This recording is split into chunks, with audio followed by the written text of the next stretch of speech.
तो यहाँ से जो जीसीसी कंट्रीज़ हैं, जिसमें सऊदी अरेबिया है, यूएई है, ओमान है, कुवैत है, कतर है, इनको एक शौक़ लगा कि हम तो अमेरिकन अम्ब्रेला के ऊपर रिलाई कर रहे हैं कि वो हमें प्रोटेक्ट भी करेगा। और अभी एक मैप चल भी रहा होगा इन सेंटकॉम के नीचे, यहाँ पे तकरीबन 40 से 50 हज़ार ट्रुप्स अमेरिका के डिप्लॉयड हैं इन सब ममालिक के अंदर, इंक्लूडिंग सऊदी अरेबिया। 5,000 तो वहाँ पे भी हैं। नेटो के टॉप ऑफिशियल्स ने बीबीसी को कोट करके बताया पाकिस्तान है और सऊदी अरेबिया ये आपस में न्यूक्लियर की तरफ जा रहे हैं और रेडिली अवेलेबल हैं जो आर्म्स हैं ना, न्यूक्लियर मिसाइल्स वगैरह और वॉर हेड्स, वो उन्होंने रेडी करके उनके लिए फॉर शॉपिंग रखे हुए हैं। अब अमेरिका भी सोचेगा कि आखिर कब तक उसने इस इसराइल को बैगेज, चले मैं वर्ड यूज़ कर लेता हूँ, बैगेज को साथ लेके चलेगा। सब उससे नाराज़ होते जा रहे हैं, उसके सारे एलाइज नाराज़ होते जा रहे हैं और जनरल असम्बली में एक्सेप्ट करते जा रहे हैं। पैलेस्टाइन स्टेट को ऑलमोस्ट 175 कंट्रीज एक्सेप्ट कर चुके हैं। तो बहुत बड़ी अचीवमेंट है, सोचना चाहिए अमेरिकन पॉलिसी मेकर्स को। अस्सलाम वालेकुम नाज़रीन, वेलकम टू फैक्ट टॉक। मेरा नाम समीहा यूसुफ है। इस वीक की इंपॉर्टेंट डेवलपमेंट ये है कि ऑन 17 सितंबर 2025 पाकिस्तान और सऊदी अरेबिया के बीच एक इम्पॉर्टेंट डिफेंस एग्रीमेंट जो है वो होता है, जिसका नाम स्ट्रेटेजिक म्यूचुअल डिफेंस एग्रीमेंट है। इस एग्रीमेंट की इस्पेक्ट की या एग्रीमेंट की हाईलाइट ये है कि इसके under aggression against one will be considered an aggression against both. अब इसके हम इस एपिसोड में डिस्कस करेंगे कि रीजनल इम्पैक्ट साउथ एशिया और मिडल ईस्ट दोनों में किस तरह से हैं। हम हारिस से इसके बारे में जानना चाहेंगे। हारिस, मैं आपसे सबसे पहले तो ये पूछना चाहूँगी कि ये एग्रीमेंट इट्स इम्पॉर्टेंट कि हम कॉन्टेक्स्ट देखें कि ये किन हालात में हो रही है। क्या ये एक अब्रप्ट चेंज है या फिर ये ऑन गोइंग डेवलपमेंट थी जो अभी हुई है? समीहा, ये आपने बड़ा अच्छा सवाल किया है। बहुत सारे लोग इसको ओवर द ईयर्स भी देख रहे हैं और सऊदी सिक्योरिटी ऑफिशियल्स ने भी यही तकरीबन कहा है इंटरनेशनल मीडिया को, और कुछ लोग इसको एब्रप्टली भी देखते हैं जो मिडल ईस्ट में एकदम से इतनी चेंजेस आ रही हैं, क्योंकि इसराइल ने जो 7 अक्टूबर 2023 के बाद जो एक एग्रेशन शुरू किया हुआ है, तो उससे ऐसा लग रहा है कि ये कोई एब्रप्टली हुआ है। बट हम थोड़ा सा रिसेंट पास्ट में देख लेते हैं कि असल में हुआ क्या है। असल में 23 जून को ईरान ने अल उदैद एयर बेस जो है दोहा में, ईरान इसराइल का कॉन्फ्लिक्ट चल रहा था, तो अमेरिका ने जब बॉम्बिंग की ईरान के 3 न्यूक्लियर साइट्स पे, फॉर्दो और इस्फहान के ऊपर, तो 2 साइट्स पे सॉरी, तो उसके बाद ईरान ने रिटेलिएशन में मिसाइल्स फायर किए अल उदैद एयर बेस दोहा के ऊपर। तो वो एक शॉक तो था कतार के लिए। और आपको मैं ये भी बताऊं कि दुनिया को मुख्तलिफ़ कमांड्स के अंदर अमेरिकन फोर्सेस ने डिवाइड किया हुआ, तकसीम किया हुआ है। और सेंटकॉम जो है, सेंट्रल कमांड जो है, जिसमें 4 स्टार एक जनरल बैठता है, उसकी जो ऑफिस है वो भी दोहा के अंदर ही है। तो यहाँ से वो पूरे मिडिल ईस्ट रीजन को और साउथ एशिया को, जिसमें अफगानिस्तान, पाकिस्तान, इंडिया, ये सब आते हैं, यहाँ पे वो ओवरसी कर रहे हैं। तो उनको ऑफिस भी यहाँ पे, तो ये दोहा के लिए एक बड़ा एक शौक़ था। दूसरा शौक़ उनको तब मिला जब 9 सितंबर को लताफिया डिस्ट्रिक्ट में इसराइल ने हमास के ऊपर उनकी एक मीटिंग हो रही थी और उसके ऊपर हमला किया और उनको हलाक करने की कोशिश की, उनके लीडरान को। तो ये अगेन कतार को एक बहुत बड़ा शॉक मिला कि वंस अगेन हम ही अंडर अटैक आए हैं with in span of certain months. ये मिडिल ईस्ट के लिए भी एक बहुत बड़ा शौक़ है। मिडिल ईस्ट के लिए शौक़ इस वजह से है कि इसराइल ने जब से ये जंग शुरू की हुई है गज़ा में, लोगों को थोड़ा सा डिफरेंस पता भी नहीं है। पैलेस्टाइन जो है एक वेस्ट बैंक है और एक गज़ा है। गज़ा स्ट्रिप जो है ना बीच में, मतलब पैलेस्टाइन अभी मैप चल भी रहा होगा, वेस्ट बैंक ऊपर है, फिर बीच में इसराइल आता है, फिर नीचे गज़ा स्ट्रिप आती है। दोनों पैलेस्टीनियन ही है, बट गज़ा स्ट्रिप में हमास जो है वो पावर में है। उन्होंने इलेक्शन जीता हुआ है 2005-06 में। और बट वो एक ऐसे कह लें for Israel and the west it is a militant organisation, but लोगों ने उनको वोट दिया, वो आए हैं, वो फोर्स के अपनी बंदूक की ज़ोर दिखाते हैं, इसराइल के साथ लड़ाई भी करते हैं। तो बट ऑन एंड ऑफ उनकी बातचीत चलती रही और Qatar as always a mediator, world power के लिए मीडिएटर रहा है और अमेरिका ने इनको सबलेट किया हुआ है ये बातचीत कराने का जो काम है। तो अगर अफ़गान तालिबान की बात देखें, 2011 में उन्होंने भी दोहा में ही ऑफिस खोला और बातचीत फिर वहाँ पे शुरू हुई।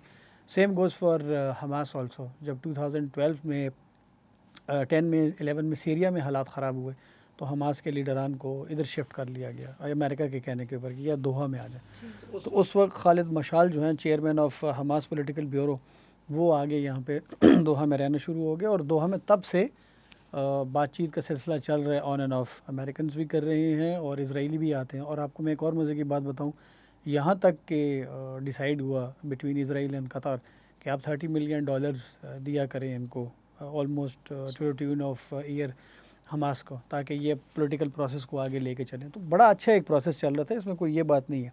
अब हुआ क्या है, ये सारा प्रोसेस ख़राब होना शुरू हुआ 7 अक्टूबर को 2023 को, जब हमास ने सदरन इसराइल पे हमला किया। और वो वीडियोस बहुत हैं, पैराग्लाइडर्स के ऊपर आए और वो बुलडोज़र्स लेके उन्होंने बाप तोड़ी और इसराइल के अंदर घुस गए, मुख्तलिफ़ जगहों में घुस गए, मार्केट्स में घुस गए। तकरीबन 1195 इसराइली हलाक हुए उन हमलों के अंदर और तकरीबन 250 इसराइलीज़ को वो हॉस्टेजेस बना के ले गए, जिसमें फ़ौजी भी थे। उनको ले गए। अब इसराइल एक बड़ी अजीब सी एक पॉलिसी है इसराइल आर्मी की कि अगर आप उनका फ़ौजी भगा के लेके जा रहे हैं इस हॉस्टेज, तो अपने फ़ौजी को भी मार देते हैं। तो इस प्रोसेस में इसराइल के तकरीबन 13-14 फ़ौजी इसी तरह से भी हलाक हुए, क्योंकि उन्होंने ख़ुद उनको गोली मारी ताकि इनको हॉस्टेज बना के ला ले जाए। बट ये हुआ, उसके बाद से बहुत हालात ख़राब हो गए। फिर इसराइल ने खुल के गज़ा के अंदर जो हो रहा है वो आपके सामने है, उस पर ज़्यादा बहस करने की ज़रूरत नहीं है, क्योंकि वो हमारा ऑफ टॉपिक हो जाएगा। तो आगे चलते हैं। तो इसराइल ने फिर हमास के लीडरान को डायरेक्ट निशाना बनाना शुरू कर दिया। मोहम्मद दईफ़ हैं इनके, उनको गज़ा में शहीद किया गया 13 जुलाई को एक एयर स्ट्राइक के अंदर। ये बहुत सीनियर लीडर और कमांडर रहे हैं हमास के। उसके बाद इस्माइल हानिया, बहुत मशहूर कैरेक्टर, और एक केस तेहरान में उनकी शहादत होती है 31 जुलाई 2024 को। और वो भी एक बहुत कंट्रोवर्शियल रहा। ईरान के ऊपर बहुत उंगलियां उठी हैं कि एक बंदा आपका मेहमान आया हुआ था और हाईली सिक्योर जोन में था, इसराइल ने उनको कैसे एक बड़ा सीक्रेट ऑपरेशन करके ड्रोन भेज के उनको शहीद कर दिया। उसके बाद याहिया सिनवर, एक बड़ा, वो सोफ़े पे बैठे होते हैं और ड्रोन आते हैं उनको हलाक करता है, शहीद करते हैं सॉरी। तो वो उनकी है 16 अक्टूबर को 2024 को जो रफ़ा सिटी है गज़ा में, वहाँ पे उनकी शहादत होती है। तो ये 3 जो मेजर शहादतें हुई हैं। तो उसके बाद और इसके बीच में, इस प्रोसेस के बीच में 2023 के बाद अब तक तकरीबन 210 से ऊपर के करीब या 200 से ऊपर जो प्रिजनर्स हैं वो हमास छोड़ चुका है इसराइल के। सिर्फ कोई 48-47 लोग, यानी 47-48 इनके पास रह गए। अब प्रेसिडेंट डोनाल्ड ट्रंप ने इनको फाइनल धमकी भी दी हमास को कि आपका टाइम ख़त्म हो रहा है। एंड अराउंड 9th को ये हमला हुआ दोहा में, तो 7th को उन्होंने कहा कि आपके पास टाइम ख़त्म हो रहा है। तो तब हमास ने ऐलान किया कि हम मुज़ाकरात के लिए तैयार हैं, जिसमें हम इमीडिएटली बाकी 48 लोगों को भी छोड़ देंगे और ये सब कुछ। अब यहाँ पे बहुत सारे लोगों को इंक्लूडिंग मैं सब समझ नहीं है कि इसराइल ने अचानक से 2 दिन के बाद, जब ये तब तैयारी होगी बातचीत करने के लिए तैयार हो गए, तो इसराइल ने हमला कर दिया दोहा के ऊपर। और उन्होंने जहाँ पे ये समझ रहे थे, क्योंकि मैं आपको नाम बताता हूँ, खलील अल-हैया इनके लीडर हैं, ज़ाहिर जबराइन है, मोहम्मद इस्माइल दरवेश हैं, खालिद मशाल हैं, ये लोग वहाँ पे दोहा में रहते हैं इतने अरसे से। तो ये मुज़ाकरात करने के लिए बैठे हुए थे, हिट इनको करना था। बट मिज़ाइल और इनकी जो शेन बैत है, इस दफ़ा मुसाद ऑन वर्क नहीं थी, शेन बैत थी। तो जो इनकी इंटरनल ऑर्गेनाइजेशन है इसराइल की, शेन बैत से थोड़ी मिस कैलकुलेशन हुई और उन्होंने गलत बिल्डिंग का आइडेंटिफाई कर लिया। तो उसके अंदर जिहाद लबाद हैं, इनके ऑफिस ब्यूरर हैं हमास के, वो शहीद हुए हैं। हुमान अल-हैया हैं, ये बेटे हैं खलील अल-हैया के ये, और इनके 3 बॉडीगार्ड्स और कतर का एक पुलिस ऑफिसर, वो शहीद हो गए। तो ये अगेन कतार के लिए बहुत धचका लगा कि इतना ब्लेटेंटली इसराइल आया है, हमला भी किया है।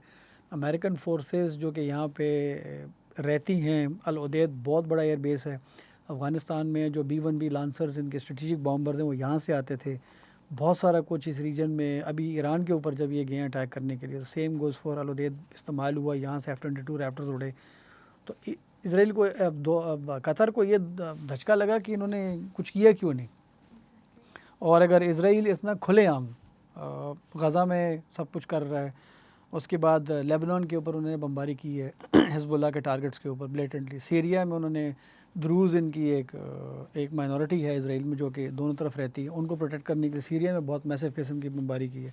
रिसेंटली इन्होंने जॉर्डन में की है, ट्यूनीसिया में इन्होंने अभी अपने ड्रोन्स भेजे हैं जो कि GSF का फ्लॉटिला आ रहा था जो कि एक इंटरनेशनल ऑर्गेनाइजेशन लेके इमदाद लेके आ रही थी ग़ज़ा की, उनके ऊपर बमबारी की है।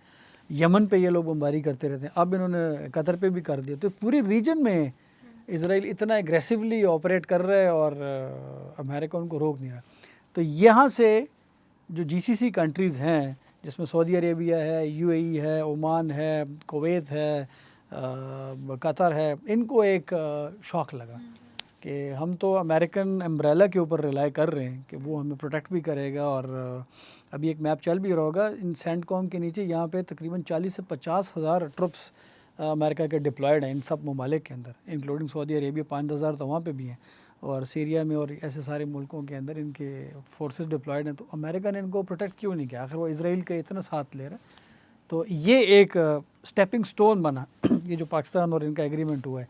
तो एट वर्क्स तो ये था, वो मैं आपको आगे चल के बताऊंगा, बट ये एक इम्पटस मिला है इसको एकदम से आगे जाने में। अच्छा, हारिस आपने ख़ुद ही बताया कि कतर पे जो है वो US की एयरफोर्स है, एयरबेस है सॉरी, और लेकिन हम उसके बावजूद देखते हैं कि पहले ईरान ने अटैक किया, अभी इसराइल ने अटैक किया। तो इज़ इट कि इसराइल ने कतर के अपने डिफेंस सिस्टम जो है वो वीक हैं, या फिर वो दे हैव कम्प्लीटली फेल्ड कि वो अपने आप को डिफेंड नहीं कर पाए? हाँ, ये बड़ा अच्छा सवाल है। अच्छा, अब इसमें ये देखें जो अभी दोहा पे हमला हुआ है ना कतर पे, तो इसराइल ने क्या किया कि इनके 4 F-35 नेवाटाम एयर बेस है जो इनकी साउथ में इसराइल में, वो उड़ के आए और इनके साथ एस्कॉर्ट में F-15 एयरक्राफ्ट आए 8।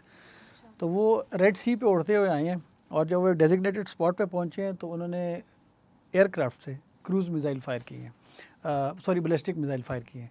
और वो पहले सऊदी एयर स्पेस से ऊपर होते हुए स्पेस में गए और वहाँ से फिर वापस आके उन्होंने दोहा को हिट किया। तो ये तो लोगों को पहले लगा कि जी F-35 आए हैं तो वो होते हैं, स्टेल्थ होते हैं। बहुत सारे एनालिस्ट ये कह रहे थे, उस वक्त मुझे थोड़ी सी मेरे चेहरे पे मुस्कुराहट इस वजह से आ रही थी कि F-35 अकेला तो नहीं आएगा ना, सारी बात है अपने साथ एस्कॉर्ट एयरक्राफ्ट लेके आएगा। तो एस्कॉर्ट जो F-15s हैं वो रेडार पे उनका विजुअल आता है तो ये सऊदी एयर स्पेस को इतना ब्लेटेंटली वायलेट करके नहीं आ सकते हैं कतर के ऊपर। नेचुरली कोई और रूट अख्तियार किया गया होगा और वो ये रूट इख्तियार हुआ है। वो भी मैप चल भी रहा होगा तो हमारे जो हाज़रीन हैं वो एनालाइज़ कर सकते हैं कि ये हुआ सब कुछ कैसे है। और कतर, इसमें कोई शक नहीं कि कतर के पास एक बेहतरीन एयरफोर्स है। उनके पास राफ़ेल्स, बहुत मशहूर, हमारे पाकिस्तान इंडिया के कॉन्फ्लिक्ट में बड़ा नाम चला राफ़ेल का, उनके पास राफ़ेल्स हैं। उनके पास F-15EX हैं जो कि मोस्ट एडवांस F-15 एयरक्राफ्ट है। और मैं आपको बताऊँ F-15 जो है वो वाहिद जहाज़ है उस वक्त दुनिया का एयर सुपीरियॉरिटी का, जो कि एयर टू एयर कॉम्बैट में उसको शूट डाउन नहीं किया गया।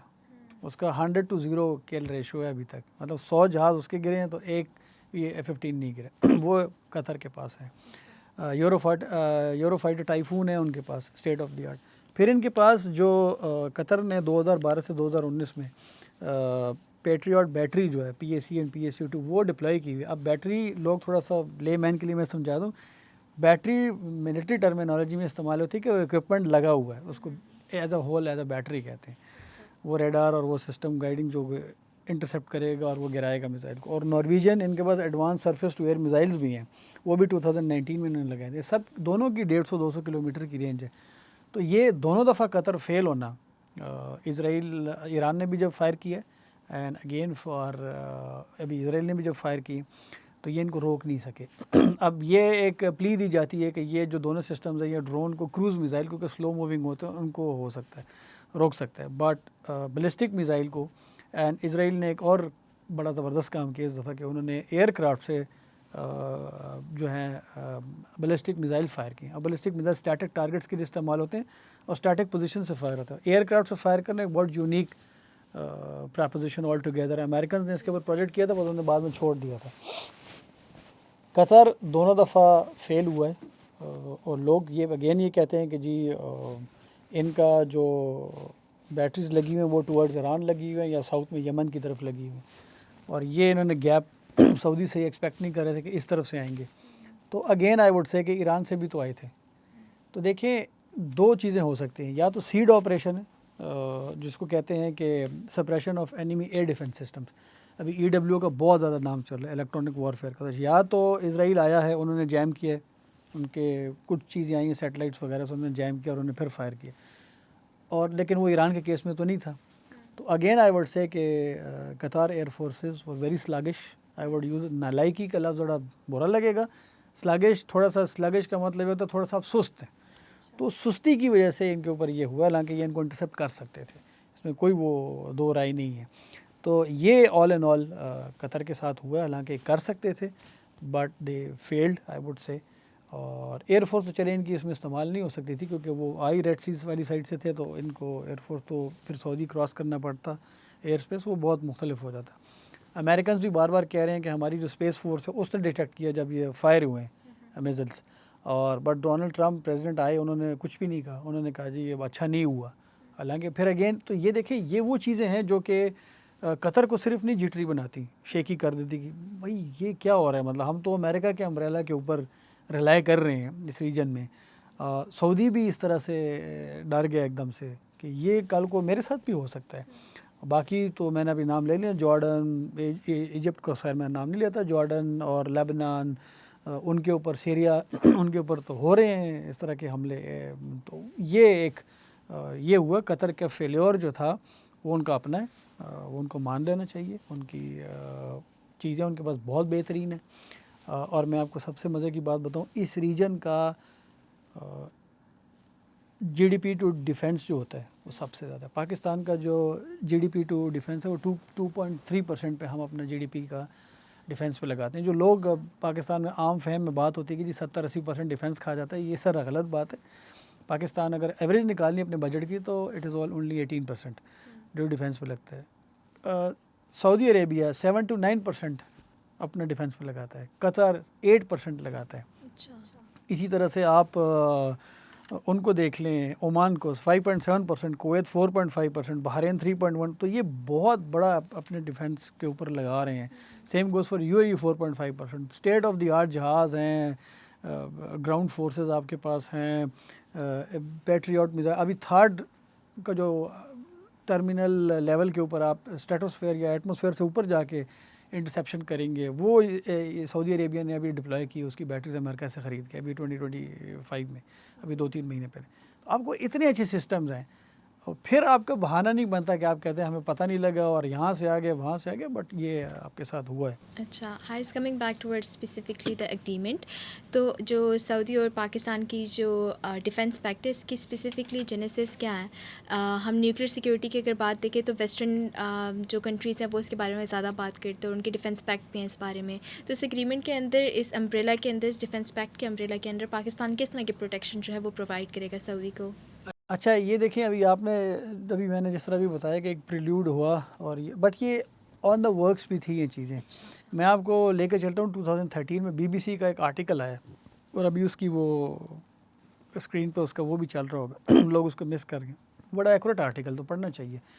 बीबीसी को उस आर्टिकल में लिखा हुआ है कि नेटो के टॉप ऑफिशियल्स ने बीबीसी को कोट करके बताया कि जो पाकिस्तान है और सऊदी अरेबिया ये आपस में न्यूक्लियर की तरफ जा रहे हैं और रेडिली अवेलेबल हैं जो आर्म्स हैं ना, न्यूक्लियर मिसाइल्स वगैरह और वॉर हेड्स, वो उन्होंने रेडी करके उनके लिए फॉर शॉपिंग रखे हुए हैं सऊदी अरेबिया के लिए।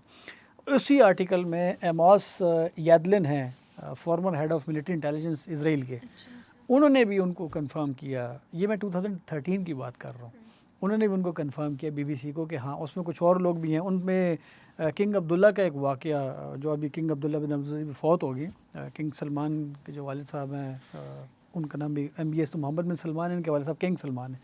तो किंग सलमान के बड़े भाई अब्दुल्ला बिन अब्दुल अजीज़ उस वक्त किंग थे। तो उन्होंने जो डेनिस रॉस हैं, US special envoy for the region, उनको कहा कि एट ऑल कॉस्ट अगर कोई रेड लाइन्स क्रॉस हुई तो हम न्यूक्लियर हथियार ख़रीदेंगे। अगेन वो इशारा कर रहे थे। पाकिस्तान ने जब 1998 में न्यूक्लियर टेस्ट किए मई में, तो तब भी Saudis were the one, king Fahad उस वक्त थे, वो आए और पाकिस्तान को उन्होंने पैसे दिए जिससे पाकिस्तान थोड़ा सा सरवाइव कर गया उस ज़माने में। तो सऊदीज़, और मैं आपको एक और इससे भी पीछे लेके जाता हूँ, गार्डियन न्यूज़पेपर है ब्रिटिश का, ये BBC 100 साल पुराना है। गार्डियन 200 साल पुराना अखबार है, दुनिया का एक बड़ा जाना माना अखबार है। 2003 का उनका एक आर्टिकल है, वो आप पढ़ें, वो भी स्क्रीन पे चल रहा होगा। उन्होंने एक लीक डॉक्यूमेंट आया सऊदी ऑफिशियल्स की तरफ से, और ये जो लीक्स होती है ना अब जानबूझ के करते हैं मीडिया में। तो सऊदी ये टॉप लेवल पे एक डिस्कशन हुई सऊदीया में कि उस वक्त तो उनका डर ईरान से ही था, इसराइल से था ही था, बट ईरान से भी था सऊदीज़ का। तो उन्होंने ये कहा कि अगर हमें ईरान न्यूक्लियर की तरफ जाना शुरू हुआ है तो अगर कल को हमें ज़रूरत पड़े या इसराइल के साथ तो हम क्या करेंगे। उन्होंने 3 ऑप्शंस रखी जो सऊदी उस वक्त टॉप हायरार्की थी। उन्होंने कहा या तो हम कोशिश करें कि मिडल ईस्ट को न्यूक्लियर फ्री कर लें, या हम कोशिश करें कि अपना न्यूक्लियर हथियार बना लें, और या हम कोशिश करें कि किसी ऐसे मुल्क के साथ पैक्ट कर लें जो ऑलरेडी न्यूक्लियर रखता हो और वो हमारे बिहाफ पे फिर हमें कवर करे। तो ये देखें 2003 में जो उन्होंने ऑप्शंस रखी थी टेबल पे वो आ जाके पूरी हो गई हैं। पहली option nuclear free middle east तो वो कर नहीं सके, ईरान उसकी तरफ जा रहा है, कोशिश कर रहा है, चलो पीछे चला गया, फिर कोशिश करेगा। ख़ुद वो नहीं कर सके क्योंकि वो अमेरिका के साथ इतने एलाइज़ हैं, शायद अमेरिका उनको इजाज़त ना देता, और ये सामान ख़रीदना और सब कुछ करना। इराक़ को उन्होंने किया था बट 80s में, बट वही इसराइल ने उनके ऊपर हमला किया इराक़ के ऊपर 1981 में, उसी इराक़ प्लांट के ऊपर वो तबाह हो गया। अब ले दे के पाकिस्तान रह गया। तो आज देखें 2003 और आज 22 साल बाद वो बात सच साबित हुई कि आज उन्होंने एक ऐसे न्यूक्लियर कंट्री, मुस्लिम कंट्री के साथ डील कर ली कि आप हमें भी न्यूक्लियर अम्ब्रेला प्रोवाइड करें। तो ये बात है। हारिस, मैं आपको यहाँ पे रोकूंगी। आपने कतर की तरफ से तो बता दिया और समझ में भी आता है कि उनके ऊपर अटैक्स होते हैं, पर सऊदी के केस में स्पेसिफिकली क्यों अमेरिकन अलायंस उनके साथ है? बड़ा अच्छा समिया आपने ये भी सवाल किया मुझे रोक के। ऐसा है कि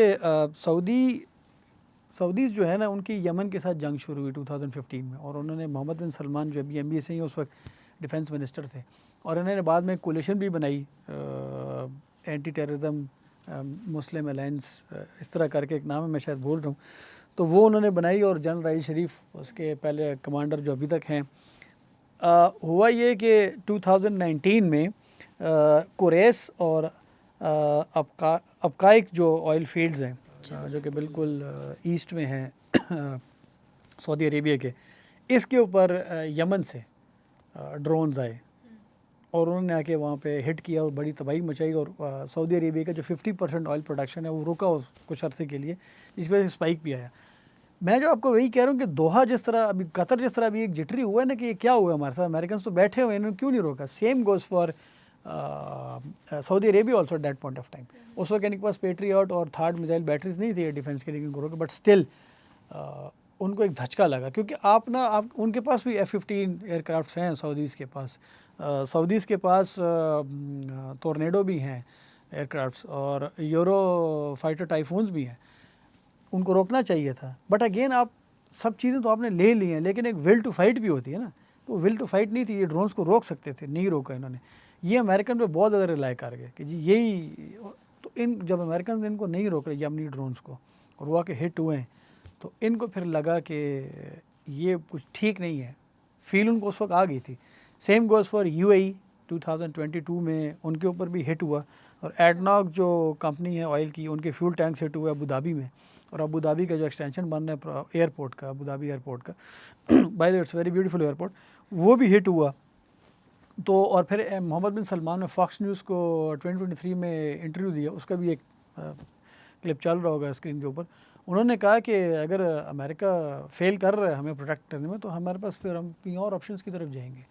तो ये एक सऊदी टॉप हायरार्की के अंदर और GCC के कंट्रीज़ की टॉप हायरार्की के अंदर ये एक चल रहा था कि अगर ऐसा कुछ अमेरिका हमें प्रोटेक्ट नहीं कर रहा और उसका वो इंटरेस्ट यहाँ पे ख़त्म हो रहा है, तो हमें किसी और तरफ भी देखना चाहिए। और मैं आपको एक और बात भी बताऊँ, आज सऊदी ने ये एग्रीमेंट किया ना पाकिस्तान के साथ, तो कल को UAE भी आएगा इसके अंदर, कल को कतर भी आएगा, कल को कुवैत भी आएगा। और जो अब्राहम अकॉर्ड्स हुए हैं 2019 में डोनाल्ड ट्रंप की फर्स्ट गवर्नमेंट में, वो तो अब रिवर्स ही समझ लें, उसका एक्सटेंशन की कोशिश कर रहे थे बट नहीं हुआ, और उसमें ये हुआ कि UAE ने एक्सेप्ट कर लिया इसराइल की गवर्नमेंट को। अब वो सोच रहे हैं, कॉन्टेम्पलेट कर रहे हैं कि शायद हम इनके एम्बेसडर को वापस भेज दें। One more thing, Donald Trump अभी आए थे, उन्होंने बड़ा बेहतरीन फर्स्ट विज़िट किया अपना सऊदी अरेबिया के सेकंड टर्म में, और मोहम्मद बिन सलमान ने उनसे काफ़ी सारी चीज़ें मांगी। और सबसे मज़े की बात, अमेरिका दुनिया में सबसे ज़्यादा असला बेचता है, और सबसे ज़्यादा असला जो ख़रीदता है वो सऊदी अरेबिया है। नंबर 1 पे सऊदी अरेबिया, इतना पैसा वो मैसिवली इन्वेस्ट करते हैं अपने लिए इक्विपमेंट ख़रीदने के लिए। उस पर हम एक बे और प्रोग्राम कर सकते हैं। उनके पास जो इक्विपमेंट है स्टेट ऑफ द आर्ट, वो पाकिस्तान को दे देना तो हिंदुस्तान क्या कोई भी नहीं कर सकेगा हमारे साथ मुकाबला। वही अगेन विल टू फाइट वाली बात है। बट मोहम्मद बिन सलमान ने F-35 मांगे जो कि 5th generation stealth fighter aircraft हैं, बट वो अब अमेरिका ने इनकार कर दिया क्योंकि वो बैलेंस शिफ्ट हो जाएगा।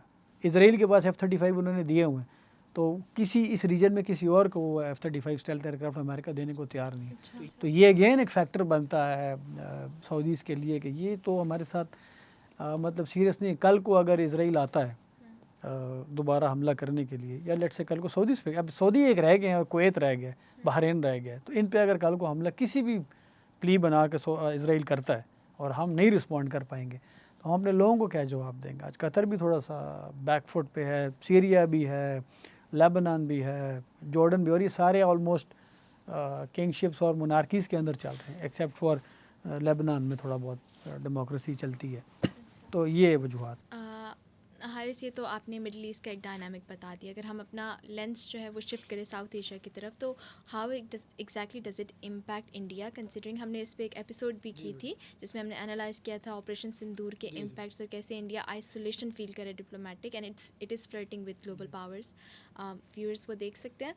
तो हाउ एग्जैक्टली इंडिया इसको किस तरह से देख रहे हैं इस डिफेंस पैक्ट को? समीहा, ये देखिए ना, आपने जो प्रोग्राम के नाम लिए हैं, हमने तो 2-1 महीने पहले ही Narendra Modi flirting with world power वो एपिसोड भी देख सकते हैं और ऑपरेशन सिंदूर की एनालिटिकल स्टडी भी देख सकते हैं। अब उस पर काफ़ी इंडियन व्यूवर्स हमारे नाराज़ हो जाते हैं, बट आप देखें जब आप एक तरफ भागते हैं चाइना की तरफ, प्राइम मिनिस्टर नरेंद्र मोदी अपनी पहली टर्म में और फिर गलवान इंसिडेंट होता है और बॉर्डर का आप वापस आ जाते हैं, अब आप फिर अमेरिका के पास चले जाते हैं। आज अमेरिका आपके ऊपर 50% टैरिफ्स लगा के बैठा हुआ है, आपकी इंडस्ट्री को बहुत बड़ा धचका लग चुका है, आप उसको रियलाइज़ अभी भी नहीं कर रहे हैं, अभी उसके इंप्रेशन आएंगे आपकी इकोनॉमी के ऊपर। देन अभी चाबहार पोर्ट जो बन रही थी, $500 मिलियन प्लस की आप वहाँ पे इन्वेस्टमेंट कर चुके कि हम पाकिस्तान को बाईपास करेंगे और वहाँ से हम चाबहार पोर्ट से ईरान से होते हुए अफ़गानिस्तान, या हम आगे यूरोप की तरफ यहाँ इसको यूज़ करेंगे, और यूज़ करना शुरू कर दिया था। अभी वहाँ पे वो बन रही थी। तो वो आप वेवर जो आपको 2018-19 में प्रेसिडेंट डोनाल्ड ट्रंप ने दिया हुआ था, वो वेवर कल उन्होंने उठा लिया 2 दिन पहले। अब आपको जो भी कारोबार करेगा या चाबहार पोर्ट को इंडियन इस्तेमाल करेगा, वो बहुत सवेर टैरिफ्स और उसके अंदर आ जाएगा। भागते हुए अभी इंडियंस जा रहे हैं, अमेरिकन भी आए हैं, दोबारा से रप्चर जो रिलेशंस हुए उनको ठीक करने की कोशिश कर रहे हैं। तो कोई ना माने, but prime minister Narendra Modi बिल्कुल उनको आइसोलेशन में क्या बिल्कुल अपनी बैकफुट पे ले। हाँ, ये बिल्कुल मानने वाली बात है। India is the 4th largest economy, इसमें कोई शक नहीं, बहुत वाइब्रेंट इकोनॉमी है। बट अगेन वाइब्रेंट इकोनॉमी का ये मतलब नहीं है कि आप इतना ओपनली और खेलें।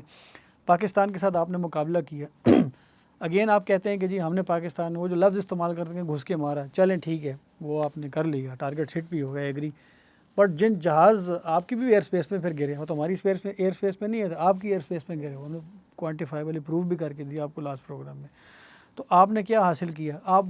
मैं अगेन इंडियन से कहता हूँ आके एक दफ़ा प्रूफ दे के दिखाएं कि एक मुल्क ने कहा हो कि जी पाकिस्तान ने ज़्यादती की है। टेररिज्म के ख़िलाफ़ तो हर बंदा बात करता है, तो पाकिस्तान भी करता है, हम खुद टेररिज्म का शिकार हैं। तो आपने हासिल क्या किया है? सब कुछ। आपके जो फॉरेन डेलीगेशंस गए सारी दुनिया में, उन्होंने क्या हासिल किया? नथिंग।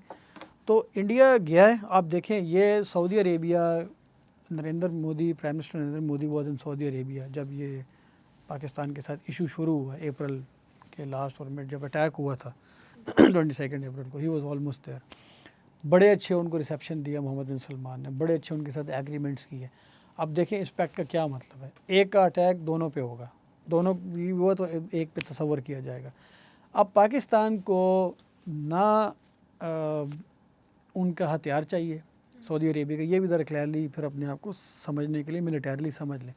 ना हमें उनके जहाज़ चाहिए, ना हमें उनका टैंक चाहिए, हमारा सब कुछ अपना बेहतरीन है, ठीक हो गया। और ना ही एंड यूज़र सर्टिफिकेट के अंदर ये नहीं हो सकता कि उनको जो F-15 मिले हुए हैं एयरक्राफ्ट या यूरोफाइटर टाइफून है, उनको टॉर्नेडोज़ हैं जहाज़, वो हमें यहाँ पे शिफ्ट करके दे दें, वो एंड यूज़र सर्टिफिकेट के ऊपर वो अपने मुल्क में रह सकते, हमें नहीं बेच सकते ये भी ज़रा समझ। दूसरा, सऊदी अरेबिया बहुत दूर है, कल को हमारे इंडिया के साथ कॉन्फ्लिक्ट होता है, वो आ नहीं सकते, ना ही हमें चाहिए।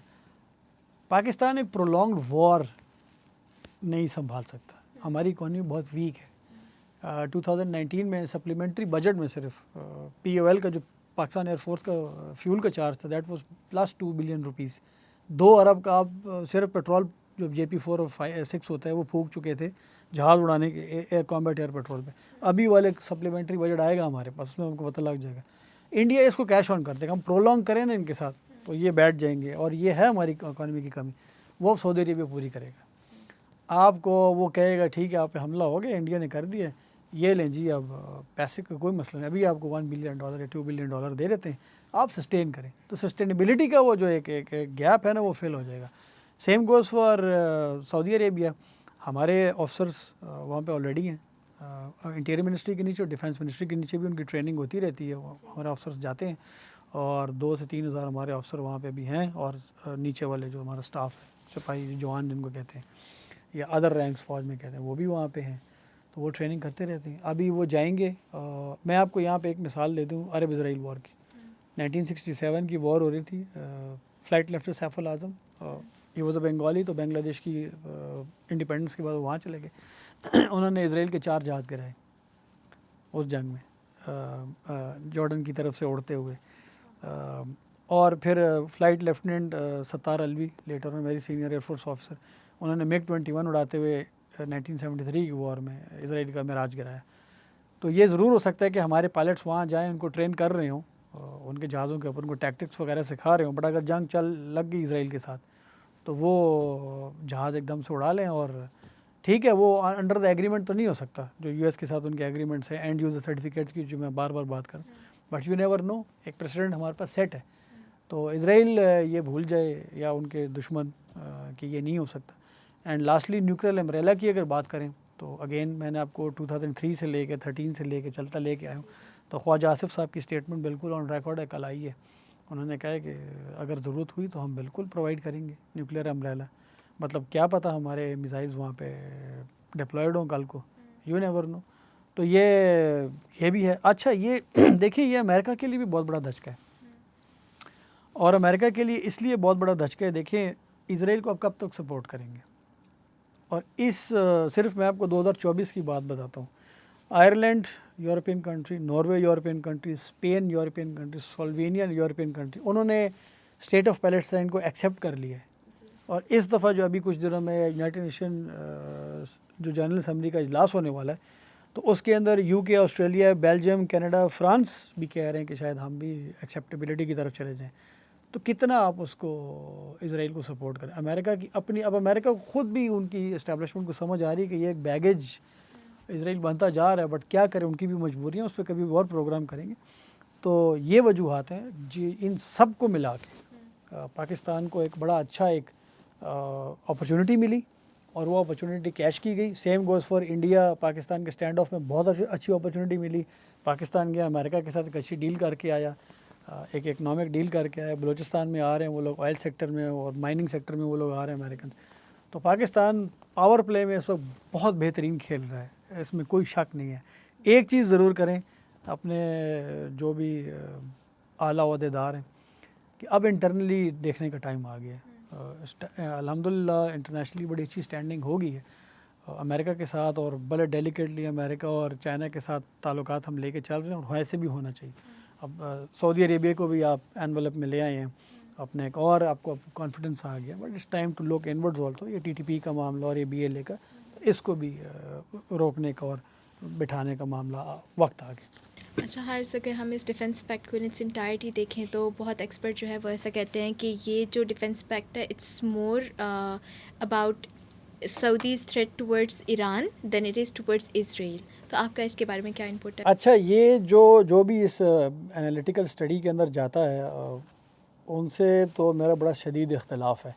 शायद वो ग्राउंड रियलिटीज़ को नहीं देख रहे, शायद वो वक्त की नज़ाकत को नहीं समझ रहे, और वो सिर्फ वो फिल इन द ब्लैंक कर रहे हैं कि हम थोड़े से रेलेवेंट रहें तो इस तरह की बात करें। हाँ, इसमें कोई शक नहीं है, Saudi being hard core Sunni state, Sunnis को इस रीजन में सबको सपोर्ट करना, and Iran being Shia state उन्होंने शियाइज़म को सपोर्ट करना। सेम गोज़ फॉर उन्होंने जैसे हिज़्बुल्लाह और हमास को एक वक्त में सपोर्ट किया इसराइल के ख़िलाफ़, और इसी चीज़ को वो आगे लेके चले सीरिया में भी, इराक़ में भी, उससे कोई इनकार नहीं करा। बट अब वक्त बहुत बदल गया है। पाकिस्तान ने एक तो देखें चाइना इसके बीच में कूदा है 2023 में। अब मैं आपको मिसालें देता जाता हूँ क्योंकि हर बात मैं एज ऑलवेज इस प्लेटफॉर्म से विद एग्जांपल्स होगी। 2023 में चाइना ने मीडिएशन की ईरान की और सऊदी अरेबिया की। उस मीडिएशन से एक रास्ता हमवार हुआ। उस पैच को उसके बाद से आज तक पाकिस्तान कवर करता है। लोग समझ ही नहीं रहे हैं इस चीज़ को। पाकिस्तान ने बैकड्रॉप पे बहुत काम किया इन दोनों के बीच में और इस पैसिफाई लेवल पे ले आए हैं कि अब एक दूसरे के ऊपर हमला करना या कुछ इस तरह की बात करना, आप देखें वो गर्मा गर्म बयान या जो हमारे उनके क्लैरिक्स हैं, सऊदी क्लैरिक्स या उनसे रिलेटेड या ईरान से रिलेटेड, वो भी अब इस तरह की बात नहीं करते क्योंकि सबको समझाएगा कि भाईजान थोड़ा सा ना बस काम डाउन करें, हमें कोई और लड़वा रहा है उसको हमें देखना है और हमने आपस में ठीक रहना है। अभी इसराइल और उनकी लड़ाई हुई ईरान की, ठीक है, एक रियासत वो थी पाकिस्तान जो बिल्कुल खुल के ईरान के साथ खड़ी हुई जी।